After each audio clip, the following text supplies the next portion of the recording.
ngasi thawan gi taraga humdoi ni panba sakab dilisim ga samapan ni putaru bhadra gi ama August ki tang tara ni pan English singani kun ga mari nongmai jingna yai hen ba production gi wahang pau phung gi tawramda khwai punama ki pukning bu singsinjari wahang pukhat pirakba matamda yariba makai isagi laifam su yauna khangan birakna nanaba nolukna hangatsari mahusa gu ngasisu wahang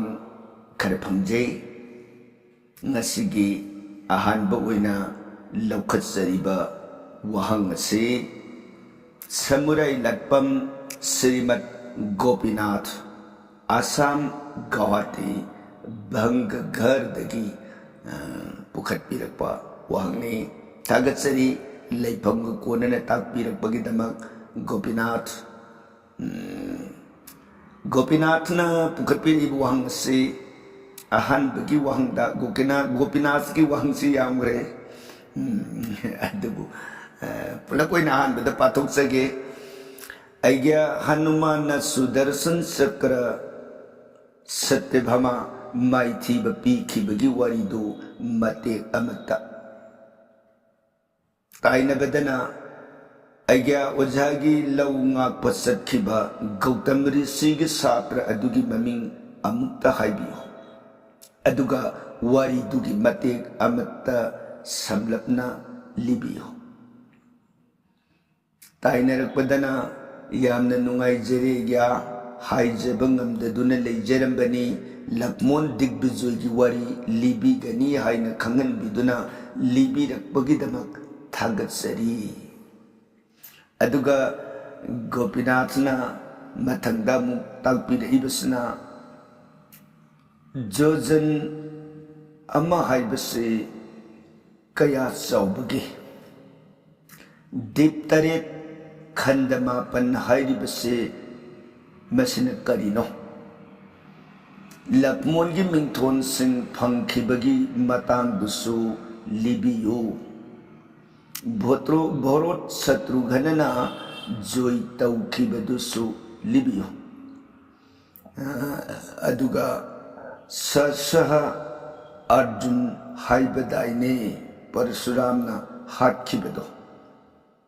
mathangda Ravana marul ahummak ngami hairaga nongpok maikaida akanba mayam ama leirami arwoi boina takpiraibasna Lakmon se tasengna bijoy chaningdabara sini Gopinath na pukhat piraiba wafam singse ahanbagi Gopinath ki wahang sida Hanuman na Sudarshan Chakra amadi Satyabhama maithiba pikibagi waridu matek amata libiyo wari sidi Gopinath nongma Dwarkada ibungona birajita wainangan duna potha duna leiringai matamda pungningda ahankar mad garur sakra amadi Satyabhama ahum sigi pungningda khalliba napando madubu yeithekningbadagini Gopinath gi se garur budi yaubiraktre adubu garur su yamna thamjage ahumdu pungadoini magi napan yeithekpa numisida napan si kamai yeithekpage haibada ibungosna garur na tawriba napan sina karino ai si khwaidagi yangbani Krishna na marol hom sinba thumna mina kupa da yaubangami haidana jagana antarjamini hairibase garur ai leibadagi ibungona mikup ta yaubangamamnina jagana antarjamini hairibani sini mana wakhansida khanjaribase Sudarshan Chakra gi wakhanda mu mana khanjaribasna ai sina khulai punamaktani khwaidagi na thauba khwaidagi na shakti leiba khulai ni aduna ibungo se jagana kinaribase iya thauba afaba aisi bungona pai leirabani jagat punamuna Krishna kiribse sakra ai leibadagi Krishna si kiribane na khalle sakra ki pumingdasu ꯁꯇ꯭ꯌꯚꯥꯃꯥꯅꯁꯨ ꯈꯜꯂꯤ ꯑꯩꯁꯤ ꯏꯁꯩ ꯇꯧ ꯌꯥꯝ ꯐꯖꯕꯅꯤ, ꯑꯩꯉꯣꯟꯗ ꯍꯦꯟꯅ ꯐꯖꯕꯁꯦ ꯂꯩꯇ꯭ꯔꯦ ꯍꯥꯏꯅ ꯃꯥꯅ ꯀ꯭ꯔꯤꯁꯅꯅ ꯃꯥꯒꯤ ꯃꯅꯥꯛꯇꯗ ꯁꯨꯝ ꯂꯩꯕꯤꯔꯤꯁꯤ, ꯃꯥꯅ ꯍꯥꯏꯖꯕ ꯄꯨꯝꯅꯃꯛꯇ ꯇꯠꯇꯅ ꯇꯥꯕꯤꯔꯤꯕꯁꯤ, ꯃꯥꯅ ꯃꯁꯛ ꯃꯇꯧ ꯈ꯭ꯋꯥꯏ ꯍꯦꯟꯅ ꯐꯖꯕꯅꯦꯅ ꯃꯥꯒꯤ ꯄꯨꯛꯅꯤꯡꯗꯨꯗ ꯂꯣꯟꯅ ꯈꯟꯖꯕ ꯅꯥꯄꯜ ꯑꯁꯤ ꯏꯕꯨꯡꯉꯣꯅ ꯅꯥꯄꯜ ꯍꯥꯏꯕ ꯄꯣꯠꯁꯛꯁꯤ ꯂꯩꯔꯒꯗꯤ 마가 아이가 상가 야르로이 아이나디 마코이부 농시비다나 마코이 마틱 마군도 하피게나 칼라가 마코이디 오나 때나바 와칸다 삿키베타레 마르마두나 마코이 나판세 예테게 칼라다나 노마 이붕오나 द्वारकामनि मंदिरदा सैतम माग लोइनरगा येटका ओइगा बिराजिता ngalga famine matang jira wapam mana saitabama ibungu ga lemina haidana sautuksari bi saitabama se mai manak tu krishna ne lingana le rukamini manak pasulei atopa leimalisin tarap taruk sama nipan haidibado leima khudimaki jagar krishna mamam loina lei adu magi pungninda khanjeru dibana ai nakta de leibi ibungo se ina haibada tabi simodana seita man khallini mai pungninda de ibungo de adi niranjoni parmeshwarni sarva vyapakni mapam kuding sinna tungna leibi kariguma nila amata su yawbana te ibungo de adubu yawi hen uhalline manai bhaktugi mangatu adana wapam sina ahan batam jaramaga sidagi कृष्णना Garuda से कौशले गरुड़ लाओ संगो गरुड़ ने बुआओ करिए ज्ञासन बिगड़ के Sullivan Hanuman दो जगह सदा अथुब थबक मगी वारी यम लेरे नंग हनुमान दो तयथुना कोरुसोना फनी बुआओ ननै चसे हो अदुदि गरुड़ नंग याम थुन चलगा हनुमान दो तब तबे यादे याम थुना ऐना पाउसे पीबगा मा लाकदबनी जगह से हायरमो अदुग नंग नंगदगी हेले यामना नंग हाने योरो जगह से हनुमान दो लागनी लावे हैबगी मागी वादु तारो मतुंग नंगुंदा इन वा मा हायोगदो बले अदना हनुमान दो पाउसे हाने पीरो पीबलो अरगा नंगसु तोना हलो नंगुन वाना सिनगदो चल फनी बुआ ननाई सरे सिदा गरुड़ से पाई गई माई शक्ति पुथु कृष्ण के अकन भी याथन से ताई ने बता गरुड़ से सटकी बगा थम ने बता सक्र से कौशल सक्र ने बुआ करिए क्या है बुआ है क्या थोंग से दने काम संगलकन मसीस मनुष्य से दे याम न थुप थबकम तोंदुम ले दना अतोप तमित काम हयिंग भौब जीव अमत संपयदे नंग दु सेक्शन नाकदनी होलेन आइने संहल ओ हाइबे या थनहेन पीद्रिंग कै नंग कनाम थाजिल अनुको याम थुबा असिनबा एक पुनम क्वेश्चन मदोय अमत यदि हरे आइने संगो हाइबे नंगोदे गी पिरकनी मदि एक लांत्रिंग गी कनाम थाजिल कनो सकरसु बुंगो फनी ननाय ngakse थोंग कनाम संगन जर अरोय सिदा मासे थोंग ngakre सत्खिब गरुदु योरे हनुमान के नाका हनुमान से त्रेता की मतंद कदली बोन ले हुए दिन श्री रामचंद्र ने कदली बोन की मनुंदा लेहलंबनी अदुना द्वापुर योरब कांडी बुमोना हरि भगवान श्री कृष्ण नंग कदली बोन लेरुरनु सेत दी पथ बोन दा होइने लेरो होइदन द्वापुर योरब हनुमान से सेत दी पथ बोन की मनुंदा लेररे असिदनी गरुड़ लाइफ पाउस पीररे गरुड़ गरुड़ करी थबकी नहीं गई बुना इबू ए मरमदी हायरक्रे याम तुब थबकी नहीं नंग पंधबे याद्रे को ऐ चलमगे फनी गरुड़ ऐ यौरा अने वफम से खंगन बिरमो फरे ऐ चले फोंग पाइसच हनुमान से आई करी थबकी वरब चानो कृष्ण न महुसादे अमुक्ता इबू कौरक्तबनी नसिल खंगौदना इबु तहा इबुन लाक्तबे यादे हाइदनि गरु थारतन कौरे सिबु फरे अमो बोरो इबुन कौबनी करी लेगे इसतदि मसल लगे ने हनुमान से खुदक मागी सिद्धि निपान स्मरु अरग जय राम पा Hanuman ji योरे Dwarka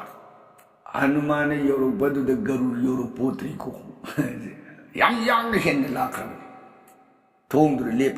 sange yung kan sakrasi maya lising de mai bul ho ngarang ngarang ngarang sak tan thatle hanuman sakra nang ta hando kana ai hanuman kari ai bungon lak ta ya de ni pham de garu lak pau piragani baramadun se bungo si am tu thabak ki war male kari gino ai tai bungo churon hang ga chage se nang lam bisum ka thaw si Madaida garu se sakra se sangi yaroi kari ke ibungo manungda yang lu bathaba me lei kanam sangal biya de horen ibungo ge aya ba ya thang ek pidrin ke kanam thajil kono itu ne talli ne se Madaida hanuman se kaino hadi sibu ibungo na hudin tani ne ngon de garu tharak tana haira jus se sakra Nam ta thau ibungo na isi ko bu tangai phadane lam bani ni isi maram na se soidan yani ai wapam se nam ta tau thong chu ta ham sakran ya roi kanam samji ya roi hanuman ayum ta samji gi ibungo du soina ai ngona waru ghane wani hey waru bu yaru da nate sang yaru harisin ko ai harisin kanam sang yaru ibungo gi kallaba ya thang nei ba sakra du dum anam kandana mabungo kanna ai ni ting dang re ne sidai di Hanuman du sakra ga ye na ningda dana hai na ningda dana para nang tinga do badum tingawro ai di mu ya thangni sangra ne dana magi sakra gi maya gi siddara aho baduda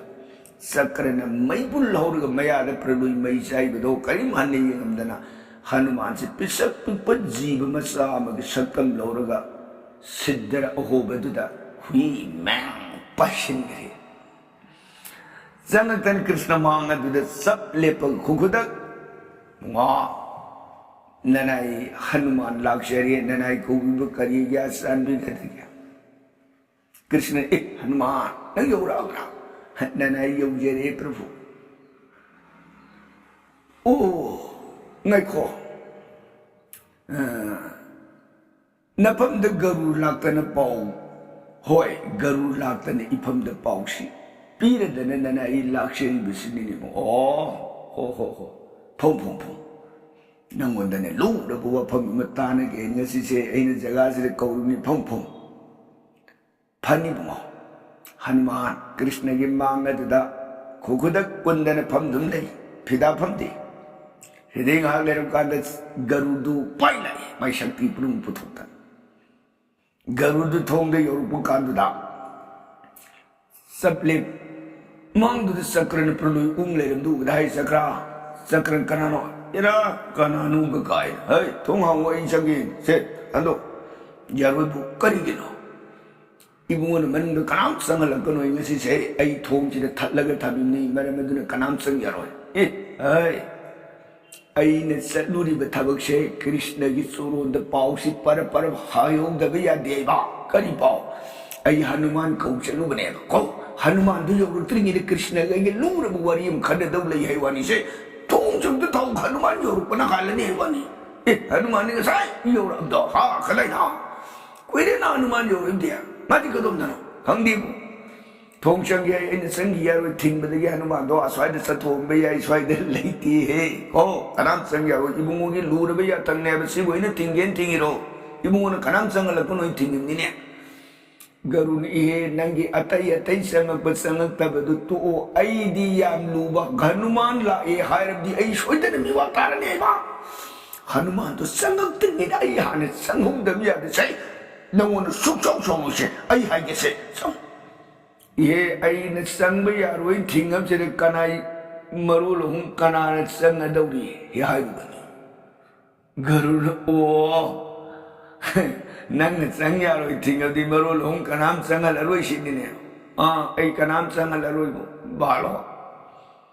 thawai drabdi phai marul hong ka haira de ne garur mag ye tham sarung ta phandu ga pralui umag leidi ba maya de garur ge sarung na khajil tra se he phu sakra maya lising du kyong korong ngang sang ngang sereng tak lero 이카이당 씨가 타우이 부시들에 머를 훔쳐남 상을루니까 레호로 이상해 자 레실럭 간두드 Krishna 망 고룬게 영어 하누만 밤레름도 우베다 가루시 뿡악 넉크리 장실럭던 Krishna चोरोंदे मा ननाई गारू चोरों 고룬제리 कृष्णने गारू नंग यौराब्रा ननाई यौजरे अई नंगों करी हाइजी पुंगा ननाई हनुमान कौरुसो पाव हायुसो ननाई सलोई ताकपि अदैदिया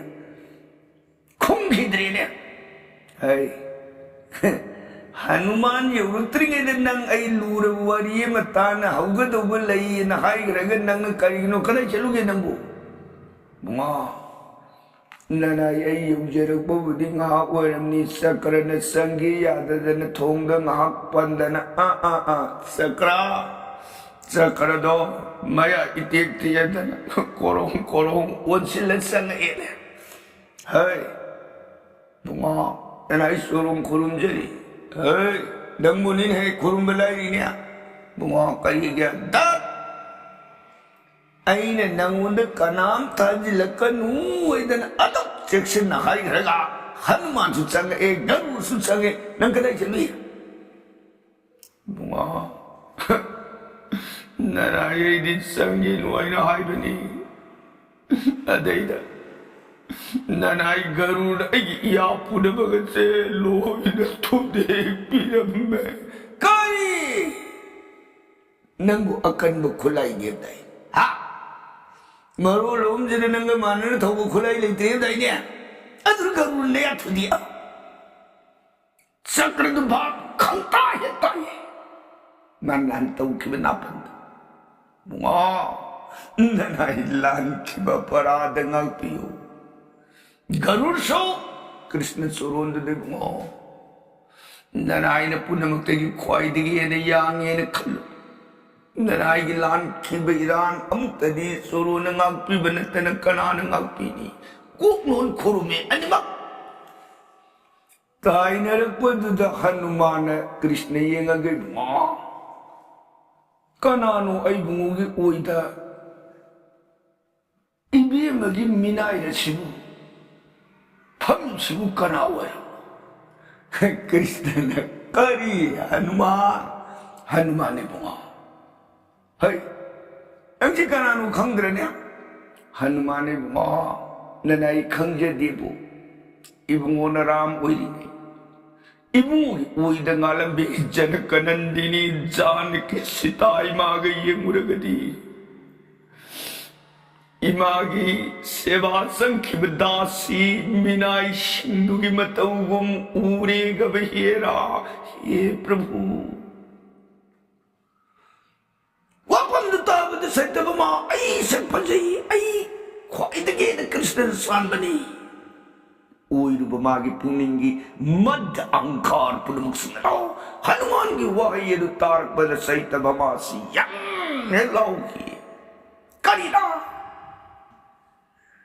योग मागी लेयेंग दुदगी सिताग येंगुब मतंदा Laramie मासदी मगी Minai दो मधुगुं खल्ले हाइबु वंगांग तारक बद सुमोइदना गरुड़ की नापनसु सकरे की नापनसु सैतभमा की नापनसु नोम तद परम ब्रह्म भगवान श्री कृष्ण ना लोइनी येखे संजके सैतभमा श्री कृष्ण के सोरों मसिबुनी हंदक गोपीनाथ ने पुखत पी रही बस सैतभमा अमदी सुदर्शन सकरगी माइथी बपी खिबा हाय बदी नापन येखे खिबनी मसिद गरु सुयाव न वारी से महाभारती मंद लई अदुगा अनिसबद गोपीनाथ ना थबिर इबवा पंसदा लौंगाक पसखिब गौतम ऋषि की छात्र अदुगी ममिंग दो अमुक्ता हाइबियु गोपीनाथ की से कनागुंबो जानत लीबद ताबदगी नत्रगन करिगुंबल लाइरी अम थेंगनरुबदगी हायरकप्रा नत्रगना भाप तादबदगी हायरखिब्रा गौतम ऋषि की छात्र हायरक पसैसिददी गौतम ऋषि की छात्रदा ꯂꯧ ꯉꯥꯛꯄ ꯊꯤꯡꯈꯤꯕꯒꯤ ꯋꯥꯔꯤꯁꯤ ꯊꯦꯡꯅꯗꯦ ꯂꯧ ꯉꯥꯛꯄꯒꯤ ꯃꯨꯅꯤꯁꯤꯗꯤ ꯁꯥꯟꯗꯤꯄꯟ ꯍꯥꯏꯅ ꯀꯧꯕ ꯃꯨꯅꯤꯗꯨꯅꯤ ꯁꯥꯟꯗꯤꯄꯟ ꯃꯨꯅꯤꯒꯤ ꯁꯤꯁ꯭ꯌ 3 ꯂꯩ ꯍꯥꯏꯔꯤꯕ ꯁꯤꯁ꯭ꯌ 3ꯗꯨꯒꯤ ꯃꯅꯨꯡꯗ ꯁꯟꯇꯥꯄꯟ ꯍꯥꯏꯅ ꯀꯧꯕ ꯃꯥꯒꯤ ꯁꯦꯕꯣꯛ ꯑꯁꯤꯕꯨꯅꯤ ꯁꯤꯁ꯭ꯌ 3ꯁꯤꯒꯤ ꯃꯥꯒꯤ ꯒꯨꯔꯨ ꯚꯛꯇꯤꯒꯤ ꯆꯥꯡꯌꯦꯡ ꯇꯧꯔꯛꯄꯗ ꯁꯟꯇꯥꯄꯟ ꯍꯥꯏꯔꯤꯕ ꯃꯥꯒꯤ ꯁꯦꯕꯣꯛꯁꯤ ꯒꯨꯔꯨꯒꯤ ꯂꯧꯗꯨ ꯏꯁꯤꯡ ꯄꯥꯊꯔꯦ ꯏꯁꯤꯡꯗꯨ ꯅꯪꯇ ꯄꯟꯗꯨ ꯊꯤꯡꯉꯨ ꯆꯣ ꯊꯥꯈꯤ ꯑꯗꯩꯗ ꯁꯟꯇꯥꯄꯟ ꯃꯨꯅꯤ ꯍꯥꯏꯕ ꯇꯥꯔꯦ ꯃꯥ ꯃꯨꯅꯤ ꯀꯣꯟꯅ ꯃꯨꯅꯤ ꯑꯣꯏꯔꯛꯀꯗꯣꯏꯅꯤ ꯑꯗꯨꯅ ꯍꯥꯏꯔꯤꯕ ꯁꯟꯗꯤꯄꯟ ꯃꯨꯅꯤꯒꯤ ꯁꯤꯁ꯭ꯌꯁꯤꯅ ꯂꯧꯗꯨ ꯃꯥꯅ ꯉꯥꯛꯀꯦꯅ ꯄꯟꯁꯤ ꯊꯤꯡꯕ ꯍꯣꯠꯅꯕꯗ ꯏꯁꯤꯡꯁꯤꯅ ꯁꯥꯐꯨ ꯑꯁꯨꯝ ꯍꯦꯟꯖꯤꯜꯂꯛꯇꯅ ꯄꯟꯁꯤ ꯊꯤꯡꯕ ꯉꯝꯗ꯭ꯔꯦ ꯄꯟꯁꯤ ꯊꯤꯡꯕ ꯉꯝꯗ꯭ꯔꯒꯗꯤ ꯒꯨꯔꯨꯒꯤ ꯂꯧꯁꯤ ꯃꯥꯡꯕ ꯇꯥꯔ ꯃꯗꯩꯗ ꯃꯥꯁꯤ ꯒ꯭ꯌꯥꯟ ꯇꯥꯔꯛꯇꯗꯅ ꯃꯁꯥꯁꯤ ꯄꯟ ꯃꯐꯝꯁꯤꯗ ꯐꯩꯅ ꯍꯤꯞꯄꯒ 이신지 팅어글리 안간바 육덕이 빤팅을 조인타기로서 누미중부 보고도 알았더라고도 산디pan 무니시는 까이노 아이기 산타pan hꯧꯖꯤꯛꯐꯥꯎ ꯍꯜꯂꯛꯇ꯭ꯔꯤꯕꯁꯤꯕꯨ ꯂꯐꯩ ꯆꯠ ꯂꯩꯈ꯭ꯔꯕ꯭ꯔꯥ ꯅꯠꯇ꯭ꯔꯒꯅ ꯀꯗꯥꯏꯗ ꯅꯣꯏꯅ ꯒꯨꯔꯨꯁꯤ ꯂꯧꯗꯨꯗ ꯂꯥꯛꯑ ꯌꯦꯡꯉꯨꯀꯥꯟꯗ ꯁꯟꯇꯥꯄꯟꯁꯤ ꯐꯩꯅ ꯂꯧꯒꯤ ꯃꯥꯒꯤ ꯂꯧꯔꯤꯁꯤꯗ ꯏꯁꯤꯡꯁꯤ ꯊꯛꯂꯒ ꯂꯩꯔꯝꯕꯅꯤ ꯃꯗꯩꯗ ꯁꯥꯟꯗꯤꯄꯟ ꯃꯨꯅꯤꯅ ꯉꯥ ꯀꯩꯅꯣ ꯅꯪ ꯇꯧꯔꯝꯃꯤꯁꯤꯗꯤ ꯒꯨꯔꯨꯗꯦꯕ ꯅꯅꯥꯏ ꯑꯩ ꯒꯨꯔꯨꯒꯤ ꯄꯟꯒꯤ ꯏꯁꯤꯡꯁꯦ ꯊꯤꯡꯕ ꯉꯝꯈꯤꯗ꯭ꯔꯗ ꯃꯁꯤ ꯊꯤꯡꯕ ꯉꯝꯗ꯭ꯔꯒꯗꯤ ꯁꯣꯏꯗꯅ ꯒꯨꯔꯨꯒꯤ ꯃꯤꯋꯥ ꯇꯥꯔꯅꯦꯅ ꯊꯋꯥꯏ ꯋꯥꯈ꯭ꯔꯗꯅ ꯄꯟ ꯑꯁꯤꯗ ꯑꯩ ꯏꯁꯥꯃꯛ ꯍꯤꯞꯄꯒ ꯄꯟꯒꯤ ꯏꯁꯤꯡꯁꯦ ꯉꯥꯛꯑꯒ ꯂꯩꯖꯔꯝꯃꯤ ꯒꯨꯔꯨꯗꯦꯕ ꯁꯨꯃꯣꯏꯗꯅ ꯋꯥꯔꯤꯗꯣ ꯇꯥꯔꯕꯗ ꯁꯥꯟꯗꯤꯄꯟ ꯒꯨꯔꯨ ꯄꯦꯟꯕ ꯊꯦꯡꯈ꯭ꯔꯗꯅ ꯏꯕꯨꯡꯉꯣ ꯂꯥꯛꯑꯣ ꯏꯁꯥꯒꯤ ꯒꯨꯔꯨ ꯚꯛꯇꯤ ꯏꯄꯥꯅ ꯍꯥꯏꯕ ꯏꯟꯕ ꯅꯪꯒꯤ ꯅꯊꯧꯅ ꯅꯪꯒꯤ ꯄꯨꯛꯁꯤ ꯃꯗꯨ ꯎꯕꯗ ꯏꯄꯥ ꯄꯨꯡꯄꯦꯟ ꯄꯦꯜꯂꯦ ꯂꯥꯎ ꯍꯥꯏꯗꯅ ꯃꯌꯨꯝ ꯌꯧꯔꯛꯑꯕꯗ ꯁꯦ ꯉꯁꯤ ꯃꯈꯩꯗꯒꯤ ꯏꯄꯥꯅ ꯅꯐꯝꯗ ꯕꯤꯗ꯭ꯌꯥꯁꯦ ꯇꯝꯕꯤꯕ ꯍꯥꯏꯕ ꯇꯝꯕꯤꯗꯕ ꯍꯥꯏꯕ ꯂꯩꯔꯅꯨ ꯅꯪꯁꯦ ꯃꯍꯥꯕꯤꯗ꯭ꯌꯥꯔꯊꯤ ꯕꯤꯗ꯭ꯌꯥꯕꯥꯟ ꯍꯥꯏꯕꯗꯨ ꯂꯦꯞꯅ ꯑꯣꯏꯖꯔꯣ ꯀꯣ ꯁꯨꯝ ꯑꯣꯏꯗꯅ ꯁꯟꯇꯥꯄꯟ ꯃꯨꯅꯤꯁꯤ ꯁꯥꯟꯗꯤꯄꯟ ꯃꯨꯅꯤꯅ ꯆꯥꯟꯕꯤꯈꯤꯕꯒꯤ ꯋꯥꯐꯝ ꯑꯁꯤ ꯑꯣꯏꯒꯅꯤ ꯍꯥꯏꯅ ꯈꯟꯖꯩ ꯒꯧꯇꯝ ꯔꯤꯁꯤꯒꯤ ꯃꯇꯥꯡꯗꯗꯤ ꯊꯦꯡꯅꯗꯕ ꯍꯥꯏꯖꯕ ꯇꯥꯔꯦ ꯑꯗꯨꯒ ꯃꯊꯪꯗ ꯇꯥꯛꯄꯤꯔꯛꯏꯕꯁꯤꯅ ꯌꯥꯝꯅ ꯅꯨꯡꯉꯥꯏꯖꯔꯦ ꯍꯥꯏꯖꯕ ꯉꯝꯖꯗꯨꯅ ꯂꯩꯖꯔꯝꯕꯅꯤ ꯂꯛꯃꯣꯟ ꯗꯤꯒꯕꯤꯖꯣꯏꯒꯤ ꯋꯥꯔꯤ ꯂꯤꯕꯤꯒꯅꯤ ꯍꯥꯏꯅ ꯈꯪꯍꯟꯕꯤꯗꯨꯅ ꯂꯤꯕꯤꯔꯛꯄꯒꯤꯗꯃꯛ ꯊꯥꯒꯠꯆꯔꯤ ꯍꯣꯏ ꯒꯣꯄꯤꯅꯥꯊ ꯈ꯭ꯋꯥꯏ ꯑꯇꯣꯞꯄ ꯃꯌꯥꯝ ꯑꯃꯅꯁꯨ ꯃꯌꯥꯝꯒꯤ ꯄꯨꯛꯅꯤꯡꯗꯗꯤ ꯔꯥꯃꯥꯌꯟꯁꯤ ꯂꯤꯔꯛꯄꯗ ꯂꯛꯃꯣꯟ ꯗꯤꯒꯕꯤꯖꯣꯏꯒꯤ ꯋꯥꯔꯤꯁꯤ ꯂꯤꯔꯛꯀꯅꯤ ꯍꯥꯏꯕꯒꯤ ꯑꯥꯁꯥꯗ ꯑꯌꯥꯝꯕ ꯈꯟꯅꯔꯝꯕ ꯑꯣꯏꯅ ꯇꯧꯗꯅ ꯋꯥꯐꯝꯁꯤ ꯄꯨꯈꯠꯄꯤꯔꯛꯄꯅꯤ ꯃꯗꯩꯗ ꯇꯁꯦꯡꯕꯃꯛꯀꯤꯗꯤ ꯋꯥꯔꯤꯗꯁꯨ ꯑꯗꯨꯝ ꯄꯟꯖꯈ꯭ꯔꯦ ꯔꯥꯃꯥꯌꯟꯒꯤ ꯃꯅꯨꯡꯗꯗꯤ ꯕꯥꯜꯃꯤꯀꯤꯅ ꯃꯥꯒꯤ ꯔꯥꯃꯥꯌꯟ ꯁ꯭ꯂꯣꯛ 14,000 ꯅ ꯏꯕꯗꯨꯗꯗꯤ ꯌꯥꯎꯈꯤꯗ꯭ꯔꯕꯅꯤ ꯑꯗꯨꯕꯨ ꯃꯥꯅ ꯋꯥꯐꯝꯁꯤꯃꯇꯪ ꯍꯥꯞꯆꯤꯟꯗ꯭ꯔꯒꯗꯤꯅ ꯈꯜꯂꯛꯄꯗꯒꯤ ꯚ꯭ꯌꯥꯁꯅ ꯃꯥꯒꯤ ꯃꯍꯥꯚꯥꯔꯠ ꯍꯥꯏꯅ ꯀꯧꯕ ꯂꯥꯏꯔꯤꯛꯁꯤ ꯏꯕ मादी कवि नते चुन्नगी मागी ज्ञान दा फौरप नारदगी ज्ञान परामर्श नारदगी पौताक मतुंगिन कृष्ण लीला इननब ज्ञान दु पिरंबदगी मान जोग साधन की तपस्या की पांगन कृष्ण लीला इनबगी ज्ञान से मंगोंद लेरम इबदी कवि गी गुण सेन बनत्रगदी मान इब लाइक से अपावसिंग पुंगंदा सिंगसिंग बंगम बवट अदुना मासे मागी लाइक तो फजनसु इनिंग अदगी कनादा सलगई हेसि तमुगदगे न खलप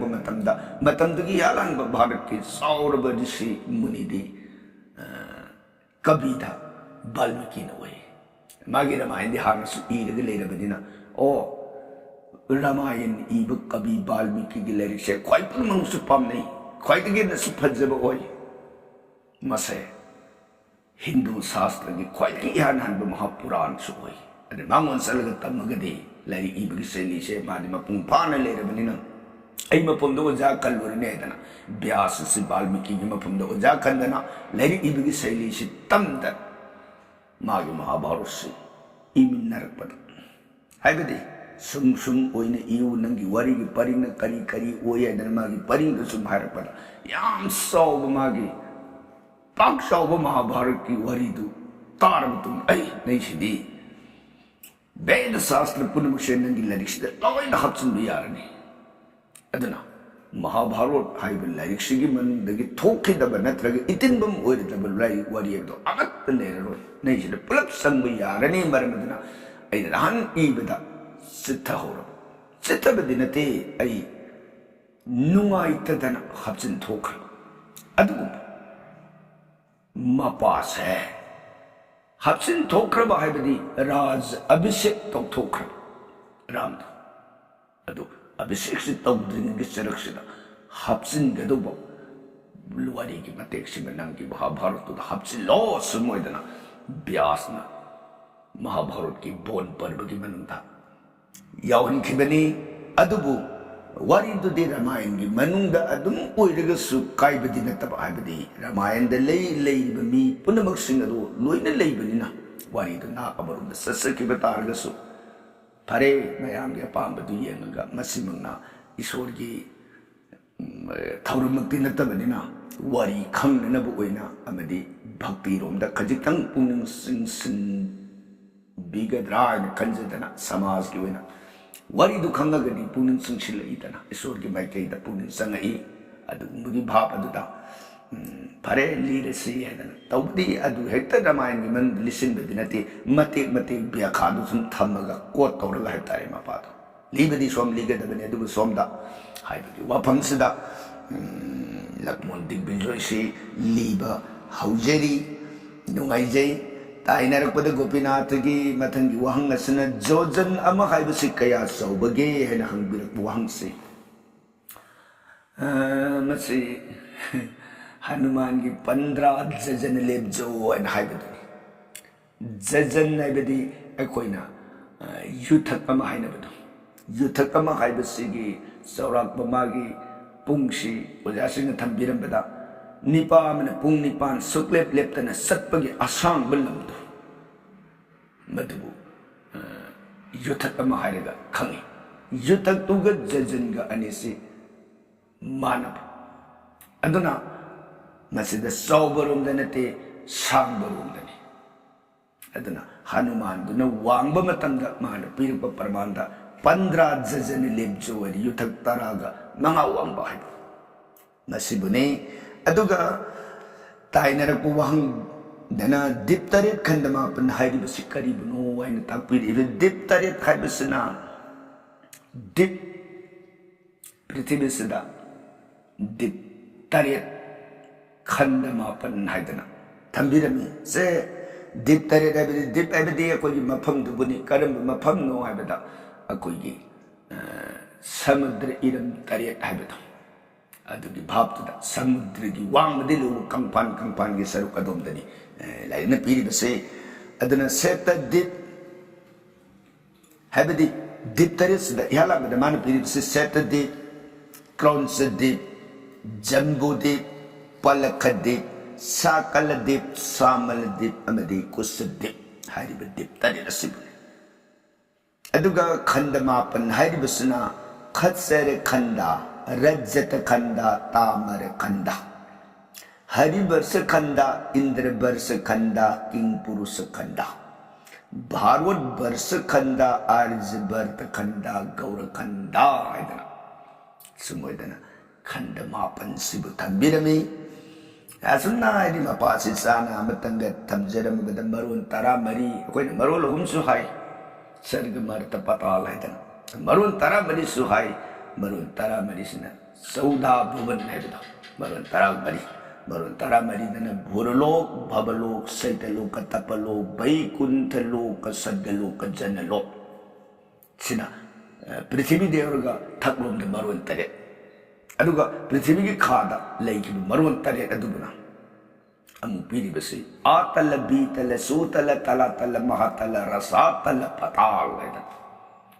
सिना मखारों दे लेखिबा मरोन तारी अदुने पुन्ना मरोन तारा मरी है वापम सिमगसु गोपीनाथ न हंगबिरक वांग सिगी वांग बदा समझंजरी अदगा ताइनरपद गोपीनाथ न पुखरपीब वाफम लक्ष्मण की मिंगथोन सिंह फंखिबगी मतंग दुसु लिबियु बोरो शत्रुघ्न न जोई तौखिबदुसु लिबियु एना ताकपिरकपने हाइरिबसे सोइदना लीरिबा लक्ष्मण दिग्विजय की वारी सिगी मरक्ता लीबे यौरगनी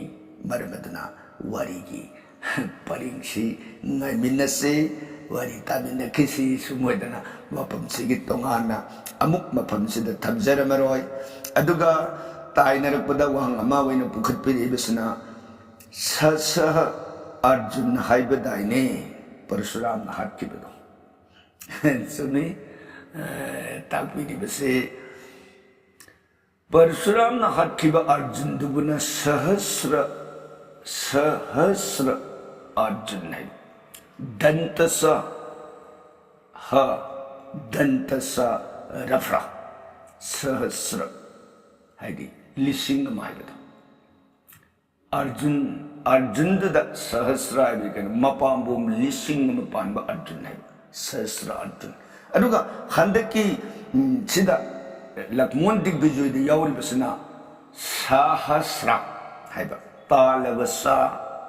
आकार हा दंतस रफ्रा सहस्र आकार को अदना सहस्र अर्जुन नत्रगना सारसत अर्जुन हरिग सुखगी भाई ममिंग्स सिना मपांबुम लिसिंग पांब अर्जुन दते अदना परशुराम हाथखिबा अर्जुनदुना मपांबुम लिसिंग पांब अर्जुनी हंदकिसिना नोंपोक माइके ngамगे हाइना लाकपा मतमदा चौरंगना ममिंगसे हाइफेट मानबनिको गोपीनाथ वाफमसेगिदमक सेंदोक्सरी अदुगा राबोना मरुल हुमक ngамमी हाइरगा नोंपोक माइकेदा अकन्म मयाम अमा लेरमी हेना ताकपिरिबसे सुमतौबनी रावण ngamखिबसे अयाम्बा रावण की शक्ति ना पृथ्वी की लेबाक पुनमक सिंगसे ngamखरबनी लोइना पुनमक ngamखरबा अर्जुन दो रावण से माना ngसाइगी रावण पुनसिरेबसे जुगमरी पुनसिरेनिदना जुगमरी पुनसिरकमनिना माना ममांगदा ngamखिबसिंग दो मदुगी मतुंग की मिरोन होगलपदा शक्ति लेबे यौरपा अरमांगोंदा मानदी मरुलोमजी बिजोई ngamgre haidana magi sasan makada loile mangonda loipotu chaigudingi leptana karambu wargadi lebak tum loipot karakti haidana thirungado rabon adumanas mana thibirudo aduna ahan bagi magi joy tawgraba matamdana asonba kandaba ningthau palam kona masa masudagi akanba sakti leiba hadi ngamba haisi नोंपोक्ता लेरमी सिंसी मागी कल्लब तपैसागी पांगन रावणदुसुनी हानमा कैसु कन्ब नते मागी तपैसागी पांगनदुना ब्रह्मागी बौर फंगदना तोंगान तोंगानबा शक्ति मयाम अमा हापचिलकांददा रावणदुगी शक्ति ओइरखिबगुमना मयामदसु रावण ममांगी पेरेत जोई तौग्रब मतुंगी सारोन सुरोंदा शक्ति लेरखिब अदना मरम ओइदना वाफमसे ओइबनी सुमोइदना गोपीनाथ की वफम तंजरी ताइनरकपदा लक्ष्मण से तसेंग बिजुई चनिंगदबरा लक्ष्मण बिजुई चनिंगी लक्ष्मण हाइरुबदी अतैना तेदा आन वारी की मरक्तसु ताबिरमनी लक्ष्मण दुन पामजबदी मादी लान पामदी हाइदी राम सुरुंद आत्मा ईश्वर तसेंग भक्ति लेब जीव अमना कैतौंगेदसु मांगोंदा चौथोप नापन आई कानब हाइबसी खंदे ईश्वर भक्ति लेतब कंगुसने हाइबदी आईगी ममभाव आईगी हाइब वाखलसदा कायन आसक्ति ओइखिदना ममता तबता इदन बेदन पीरिसी तबता नंगी ममता आईगी तबता नंगी सु ममता आईगी सु ꯑꯩꯒꯤ ꯍꯥꯏꯕꯁꯤ ꯉꯥꯛ ꯁꯨꯝ ꯈꯟꯈ꯭ꯔꯕ ꯖꯤꯕꯗꯨꯒꯤ ꯃꯐꯝꯗꯗꯤ ꯄꯨꯛꯆꯦꯜꯁꯦ ꯑꯁꯨꯝ ꯁꯨꯝ ꯄꯤꯛꯁꯤꯜꯂꯛꯇꯅ ꯃꯥꯅ ꯏꯁꯣꯔꯒꯤ ꯚꯛꯇꯤꯒꯤ ꯂꯝꯕꯤ ꯃꯥꯅ ꯀꯌꯥꯝ ꯇꯧꯔꯒꯁꯨ ꯃꯥꯅ ꯇꯧꯔꯤꯕꯗꯨ ꯚꯛꯇꯤ ꯅꯠꯇꯦꯕ ꯅꯨꯡꯁꯤꯕ ꯁꯥꯁꯤꯟꯅꯕꯅꯦ ꯅꯠꯇ꯭ꯔꯒ ꯃꯥꯒꯤ ꯑꯄꯥꯝꯕ ꯌꯦꯡꯉꯒ ꯇꯧꯕꯅꯦ ꯑꯗꯨꯅ ꯃꯔꯝ ꯑꯣꯏꯗꯅ ꯉꯁꯥꯏꯒꯤ ꯂꯛꯃꯣꯟꯗꯨꯗꯤ ꯇꯁꯦꯡꯅ ꯔꯥꯝꯗꯨ ꯄꯨꯔꯅ ꯕ꯭ꯔꯍ꯭ꯃꯅꯤ ꯍꯥꯏꯕꯁꯨ ꯈꯪꯉꯤ ꯃꯥꯒ ꯄꯣꯛꯃꯤꯟꯅꯕ ꯃꯌꯥꯝꯕꯨꯡꯅꯤ ꯍꯥꯏꯕꯒꯤ ꯄ꯭ꯔꯦꯝꯗꯨꯒ ꯏꯔꯣꯏꯅꯅ ꯔꯥꯝꯗꯨꯗ ꯑꯥꯠꯃꯥ ꯀꯠꯇꯅ ꯖꯤꯕꯕꯨ ꯅꯨꯡꯁꯤꯕ ꯁꯪꯁꯥꯔ ꯖꯤꯕ ꯄꯥꯟ ꯄꯨꯝꯅꯃꯛꯄꯨ ꯃꯁꯥꯃꯛꯀ ꯃꯥꯟꯅꯅ ꯈꯟꯕ ꯃꯉꯣꯟꯗ ꯂꯟ ꯊꯨꯝ ꯕꯩꯕꯣ ꯄꯨꯝꯅꯃꯛꯇꯨ ꯄꯥꯝꯃꯨꯗꯕꯅꯤꯅ ꯃꯌꯥꯝꯕꯨꯡꯅ ꯃꯥꯅ ꯍꯥꯏꯖꯕꯗꯨꯅꯤ ꯗꯥꯗꯤꯕꯨꯡꯉꯣ ꯗꯥꯗ ꯅꯤꯡꯊꯧꯅ ꯄꯥꯟꯕꯤꯌꯨ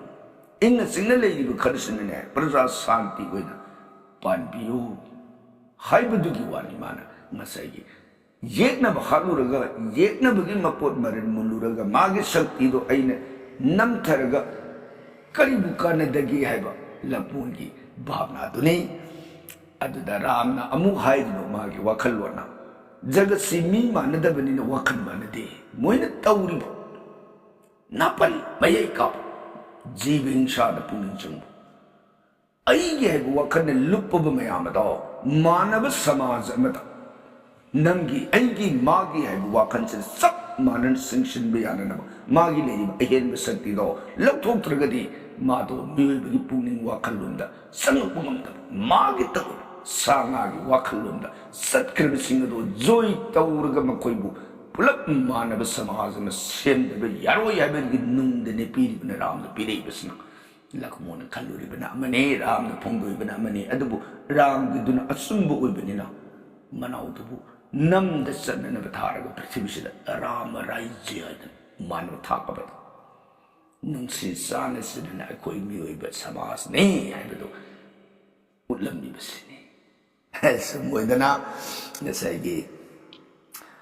ꯁꯃꯨꯔꯥꯏ ꯂꯥꯏꯄꯝ ꯁ꯭ꯔꯤꯃꯠ ꯒꯣꯄꯤꯅꯥꯊꯒꯤ ꯋꯥꯍꯪꯒꯤ ꯄꯥꯎꯈꯨꯝ ꯊꯝꯖꯔꯤ ꯑꯗꯨꯒ ꯉꯁꯤꯒꯤ ꯑꯅꯤꯁꯨꯕ ꯋꯥꯍꯪ ꯑꯣꯏꯅ ꯄꯨꯈꯠꯄꯤꯔꯛꯏꯕꯁꯤꯅ ꯍꯣꯖꯥꯏ ꯗꯤꯁꯇ꯭ꯔꯤꯛ ꯑꯁꯥꯝ ꯒꯧꯔꯅꯒꯔ ꯗꯒꯤ ꯊꯣꯛꯁꯣꯝ ꯀꯨꯟꯖꯃꯣꯍꯟ ꯁꯤꯡꯍꯅ ꯄꯨꯈꯠꯄꯤꯔꯛꯄ ꯋꯥꯐꯝꯅꯤ ꯊꯣꯛꯁꯣꯝ ꯀꯨꯟꯖꯃꯣꯍꯟꯅ ꯄꯨꯈꯠꯄꯤꯔꯛꯏꯕ ꯋꯥꯐꯝ ꯑꯁꯤꯅ ꯑꯣꯖꯥ ꯁꯤꯇꯥꯒꯤ ꯃꯃꯥ ꯃꯄꯥ ꯑꯁꯦꯡꯕꯁꯤꯕꯨ ꯀꯅꯥ ꯑꯣꯏꯒꯗꯒꯦ ꯅꯠꯇ꯭ꯔꯒ ꯃꯐꯝ ꯈꯪꯗꯅ ꯂꯩꯅꯨꯡꯗꯒꯤ ꯐꯪꯕ ꯑꯣꯏꯒꯗꯧꯔꯤꯕ꯭ꯔꯥ ꯑꯗꯨꯒ ꯑꯅꯤꯁꯨꯕ ꯊꯣꯛꯁꯣꯝ ꯀꯨꯟꯖꯃꯣꯍꯟꯒꯤ ꯋꯥꯐꯝ ꯑꯁꯤꯅ ꯔꯣꯠ ꯍꯥꯏꯕꯒ ꯗꯣꯂꯥꯏ ꯍꯥꯏꯕꯒ ꯑꯅꯤꯒꯤ ꯈꯦꯠꯅꯕꯁꯤ ꯀꯔꯤ ꯑꯣꯏꯒꯗꯒꯦ ꯇꯥꯛꯄꯤꯔꯛꯎ ꯁꯨꯝ ꯑꯣꯏꯗꯅ ꯁ꯭ꯔꯤ ꯀꯨꯟꯖꯃꯣꯍꯟ ꯁꯤꯡꯍꯅ ꯊꯝꯕꯤꯔꯛꯏ ꯀꯨꯟꯖꯃꯣꯍꯟꯅ ꯄꯨꯈꯠꯄꯤꯔꯛꯏꯕ ꯋꯥꯐꯝ ꯑꯁꯤꯗ ꯑꯍꯥꯟꯕꯒꯤ ꯁꯤꯇꯥꯒꯤ ꯃꯃꯥ ꯃꯄꯥ ꯑꯁꯦꯡꯕꯁꯤ ꯀꯅꯥ ꯑꯣꯏꯒꯗꯒꯦ ꯅꯠꯇ꯭ꯔꯒ ꯃꯐꯝ ꯈꯪꯗꯅ ꯂꯩꯅꯨꯡꯗꯒꯤ ꯐꯪꯕ ꯑꯣꯏꯒꯗꯧꯔꯤꯕ꯭ꯔꯥ ꯍꯥꯏꯅ ꯍꯪꯕꯤꯔꯛꯏꯕ ꯋꯥꯍꯪ ꯑꯁꯤꯒꯤ ꯄꯥꯎꯈꯨꯝꯗꯤ ꯑꯩꯈꯣꯏꯅ ꯍꯥꯏꯕꯗꯤ ꯌꯥꯏꯍꯟꯕ ꯄ꯭ꯔꯗꯛꯁꯟꯅ ꯆꯠꯊꯖꯔꯛꯂꯤꯕ ꯔꯥꯃꯥꯌꯟ ꯋꯥꯔꯤ ꯁꯦꯔꯤꯌꯦꯜ ꯑꯁꯤꯒꯤ ꯏꯍꯥꯟ ꯏꯄꯤꯁꯣꯠ ꯔꯥꯃꯥꯌꯟ ꯁꯦꯔꯤꯌꯦꯜ 1ꯗꯨ ꯇꯥꯕꯤꯔꯒꯗꯤ ꯃꯁꯤꯒ ꯆꯞ ꯆꯥꯕ ꯄꯥꯎꯈꯨꯝ ꯐꯪꯕꯤꯔꯒꯅꯤ ꯑꯗꯨꯕꯨ ꯊꯝꯕꯤꯔꯛꯑꯕꯅꯤꯅ ꯃꯐꯝꯁꯤꯗꯁꯨ ꯑꯃꯨꯛ ꯃꯇꯦꯛ ꯑꯃꯇꯪ ꯄꯟꯖꯔꯝꯒꯦ ꯁꯦ ꯍꯟꯗꯛ ꯁꯤꯇꯥꯒꯤ ꯃꯃꯥ ꯃꯄꯥꯒꯤ ꯋꯥꯐꯝꯁꯤ ꯂꯥꯏꯔꯤꯛ ꯌꯥꯝꯃꯛꯄ ꯍꯥꯏꯕ ꯇꯥꯔꯦ ꯑꯗꯨꯅ ꯌꯦꯠꯅꯔꯛꯄꯗꯨꯅ ꯃꯔꯝ ꯑꯣꯏꯗꯅ ꯑꯩꯒꯤ ꯃꯣꯠ ꯑꯣꯏꯅ ꯂꯧꯕꯤꯔꯛꯑꯣ ꯑꯁꯨꯝ ꯑꯣꯏꯗꯅ ꯊꯝꯖꯈꯤꯕꯅꯤ ꯀꯔꯤꯒꯤꯅꯣꯅ ꯍꯥꯏꯕꯗ ꯕꯥꯜꯃꯤꯀꯤꯅ ꯏꯈꯤꯕ ꯔꯥꯃꯥꯌꯟꯁꯤ ꯃꯁꯤ ꯑꯇꯣꯞ ꯑꯇꯣꯞꯄ ꯀꯕꯤꯁꯤꯡ ꯍꯥꯏꯕ ꯇꯥꯔꯦ ꯃꯥꯒꯤ ꯀꯜꯄꯅꯥ ꯇꯧꯔꯒ ꯏꯅꯔꯛꯄ ꯑꯗꯨꯝ ꯑꯣꯏꯗꯅ ꯏꯅꯔꯛꯄ ꯔꯥꯃꯥꯌꯟꯁꯤ ꯃꯈꯜ ꯌꯥꯝꯃꯛ ꯁꯦ ꯕꯥꯜꯃꯤꯀꯤꯅ ꯏꯔꯝꯕ ꯔꯥꯃꯥꯌꯟꯗꯒꯤ ꯇꯨꯂꯁꯤꯗꯥꯁ ꯔꯥꯃꯥꯌꯟ ꯃꯥꯏꯀꯦꯜ ꯃꯙꯨꯁꯨꯗꯟ ꯗꯠꯇꯒꯤ ꯃꯦꯘꯅꯥꯗ ꯕꯣꯙ ꯔꯥꯃꯥꯌꯟ ꯑꯗꯨꯗꯒꯤ ꯀ꯭ꯔꯤꯇꯤꯋꯥꯁꯒꯤ ꯔꯥꯃꯥꯌꯟ ꯁꯨꯝ ꯑꯣꯏꯗꯅ ꯇꯣꯉꯥꯟ ꯇꯣꯉꯥꯟꯕ ꯀꯕꯤ ꯃꯌꯥꯝ ꯑꯃꯅ ꯔꯥꯃꯥꯌꯟꯁꯤ ꯃꯥꯒꯤ ꯀꯜꯄꯅꯥꯅ ꯏꯔꯨꯕꯗꯤ ꯑꯝꯇ ꯉꯝꯄꯣꯟꯇꯦ ꯕꯥꯜꯃꯤꯀꯤꯅ ꯏꯔꯝꯃꯤꯕꯗꯣ ꯃꯗꯨ ꯄꯥꯔꯨꯔꯒ ꯅꯩꯅꯔꯨꯔꯒ ꯃꯗꯨꯗꯒꯤ ꯃꯥꯅ ꯑꯃꯨꯛ ꯁꯦꯝꯅꯤꯡꯕ ꯃꯑꯣꯡꯗ ꯈꯖꯤꯛ ꯈꯖꯤꯛ ꯁꯦꯝꯗꯣꯛꯅꯔꯒ ꯏꯔꯛꯄ ꯔꯥꯃꯥꯌꯟ ꯃꯈꯜ ꯌꯥꯝꯃꯛꯄ ꯑꯗꯨꯗ ꯃꯥꯅ ꯊꯦꯡꯅꯖꯔꯨꯔꯤꯕ पारुरिबा हाइबदि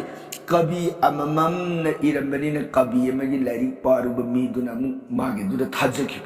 कवि अमने इबा लाइरिक तु पारुबा मीदुना मागे दुना थाजखि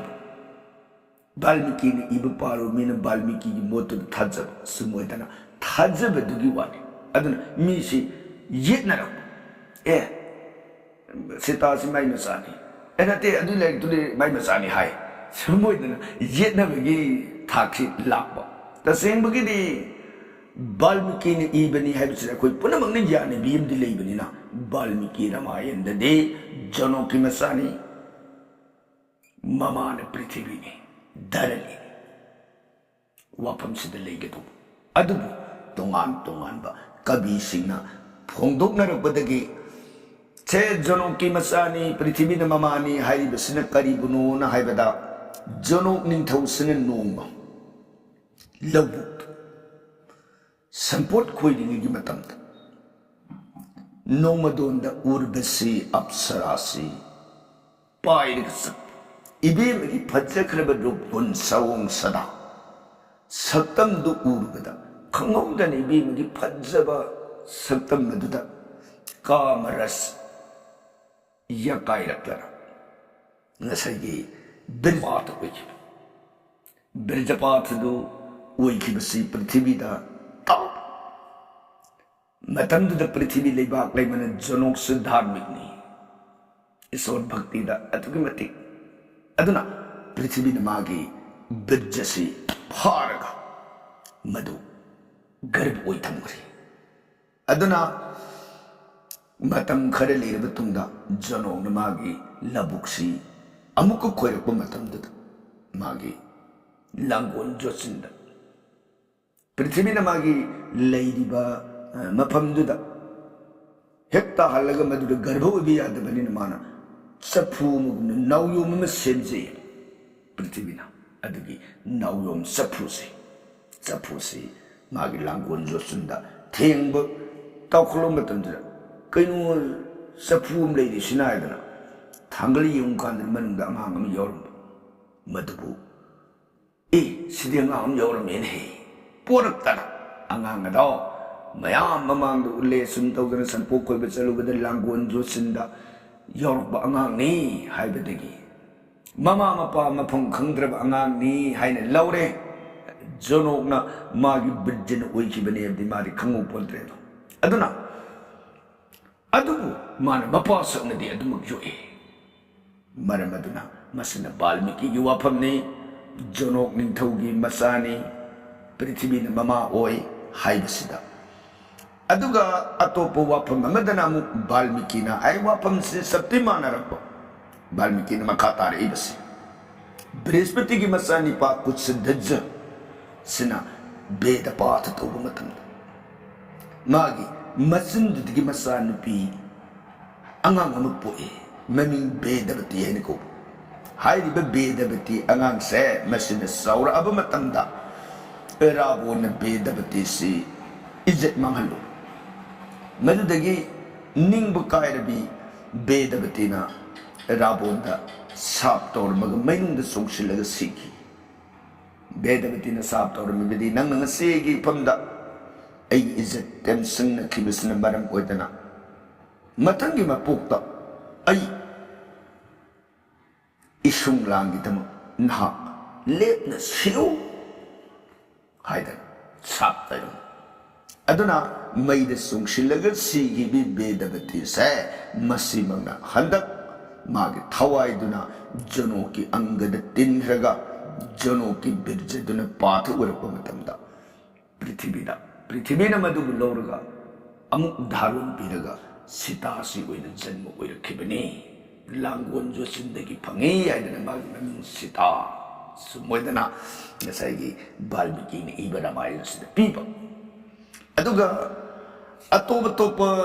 kabi singna inare iba kabi singi lai haibatare balmiki ramayana sida tam madudana rabun mandaduri gi hal anboina phangjikiba masanu pini sini sitasi madu rabon gi halan boina mandadori na polopa angang nupi urpa dagi nupi si pamdada masa manai singda masi upum da hapsilaga samudra da langdagro ada raboni atan pibadagi madubu masa manai singda samudra da langdagi samudra gi ithak ipum duna asum asum lakbada mithila jono na pali ba leibak se yorokdana mithila jono ki leibak sida lengui da phummaga leikhi madubu jono na sampot khoiba matamda thengnabadagi masai adumaina masa oina yokhibani langon jusindagi phangena sita kobani adum haiba magisu ai arui wapam sidi manaba aduga topa lari amana mu pidi ba modasna rabon gi atopa maharani vidyadhar maya haidi kobi maharani sigi ahan bu phangjaba masan pini sini magi angang sigi mapuk mai panji de yeng matamda angang si mapuk mai yam kali angang si hundoko natragadi langka sagai mangagani haibasi tabata madubu rabo na masa manai singda sapu mata hapaga yam lak pamapamda hundu salo haida samudragi iwang mata hundu palakpada mithila leibag asida hundu amba madubu leibagna lengoina hajilaga leikiba madubu sampon khorak matamda jorona phangibani haibu wapam sima sumupi aduga topa lari kamana umpi ni bana alaka purigi Amitabh Bheki masanupi Manibati bu Rabone izit manghalubadagi Manibati na sauradan mathangi mapokta Rabon mathak laman singbungam nanabaydan kallabat poktawri adug matop adugi panggaladuna masi mandaduri gi ihalan masa nupiyo na pukhibani sini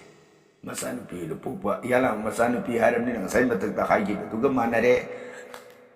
ahan ba mandadori na pulu pa masa nupi du pam ta na kun dong so na samudra da kun da gi bitang na pukim tu ga manare semuai na kabi sing na magi oi ba tongan ba mo sing na si phongdok na rak badagi handaki sita gi mama mapa se sayet na ba kanan bu oi gadagi hai basi singna bo soidana oigani taseng bagidi Balmiki Ramayana iba laik tadi Janok nithaugi masani haibasida siddhanta piraga leijabani atopa kabi singna magi mut puthoknadana Rabongi masaromda oina puthokibani adunani nasai koina apam khanbiru na haijene ise karigino adana aina aduni hairo mana lari emparu lari tunna dishi hayadana hete yeninga do banina yening dana bani apam khanbiru adana nana koina thamjari basi tasing bagidi Balmiki Ramayana du paro Balmiki Ramayana du paba matanda de hairi basingji amata hairo Janok ki masane sida siddhanta oina adumak leigani sumudana thamjage aduga Toksom Kunjamohon get Nusubu Hangwin a tangat pir ibisna road dolai anigi kenabasi kari wigadagi tagpira usani road dolai anigi wapamsi Kunjamohon road hairagana ede road to a son be the hiding ko rat adana rat se sakapan gitu Saka palaga sinduna thauduna satpayaba sibuna ratha aduga dolai haragana saka pantam thangaga natraga matumta marnai pairaga sasabasu yai adugumba tongnana sadung aduguna dolai hadana lairikna anisigi khenabasi thambirami sumoidana Toksom Kunjamon Singagi Wahangi Pakum Tamjari Aduga Nasigi Humsubu in a Pukapiri Wapamasina Samananda N na Pukapirak Bani Samananda N Lapam di Tag Pirak Tre Samananda Tabir Ibsuzagi Mapamda Wahanga Matang Pukatsage Madudi Mahabharata Yawakunti na Usok Katpada Arjunga Hanuman Galanka the Satuna Sanana Sam Mandir Bibisongi